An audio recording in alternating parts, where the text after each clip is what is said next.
Политичарите да не дозволат политичката криза да прерасне во безбедноста, апелираат од текстилниот кластер, бидејќи тоа според стопанствениците ќе биде погубно за извозните компании.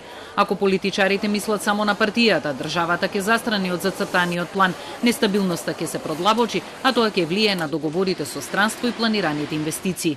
Во таква нестабилна политичка состојба ни еден бизнисмен не се одлучува да вложува, да ги шири капацитетите и да размислува за нови пазари.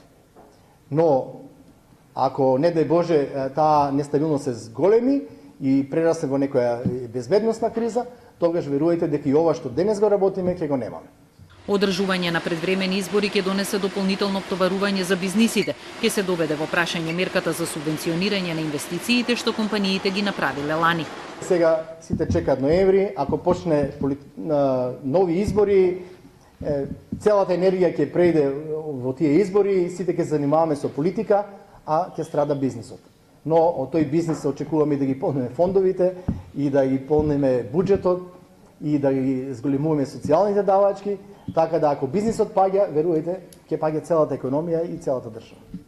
Димитров предупреди дека клучен проблем за текстилната индустрија останува недостигот на работници. Владините мерки за зголемување на платите на вработените лошо се реализираат и немаат позитивен ефект за подобрување на финансиската состојба на компаниите.